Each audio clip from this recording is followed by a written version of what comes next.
আপনি কি জানেন হেদায়েত এমন এক জিনিস যা আল্লাহর পক্ষ থেকে আসে। যে ছেলে বা মেয়ে আগে গান বাজনা নাটক মুভিতে ব্যস্ত থাকত, এখন আর সেগুলো শোনে না, হারাম মনে করে। যে ছেলে বা মেয়ে আগে হারাম সম্পর্কে মেতে থাকত, এখন সে এটাকে জিনাহ মনে করে। এটাই হেদায়েত। যে ছেলেটা দুনিয়ার রং তামাশায় বন্ধু বান্ধবের সাথে অহেতুক আড্ডায় মেতে থাকত, আখিরাত নিয়ে যার একটুও চিন্তা ছিল না, এখন সে আখিরাত নিয়ে দুশ্চিন্তা করে এবং আল্লাহকে ভয় করে আজান হলে মসজিদে চলে যায়। এটাই হেদায়েত। যে ছেলেটা মেয়ে দেখলে তাকিয়ে থাকত, এখন সে আল্লাহর ভয়ে নিজের দৃষ্টিকে হেফাজত করে। এটাই হেদায়েত।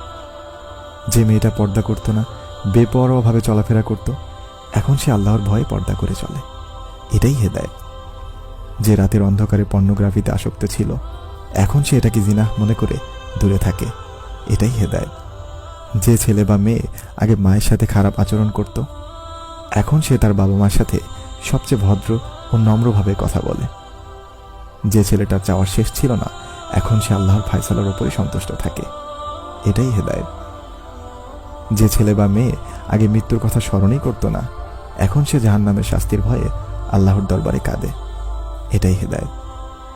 যে ছেলে বা মেয়ে আগে ঠিকমতো নামাজ আদায় করত না, এখন সে 5 ওয়াক্ত নামাজ আদায় করে এবং ভোর রাতে তাহাজ্জুদে নামাজও আদায় করে।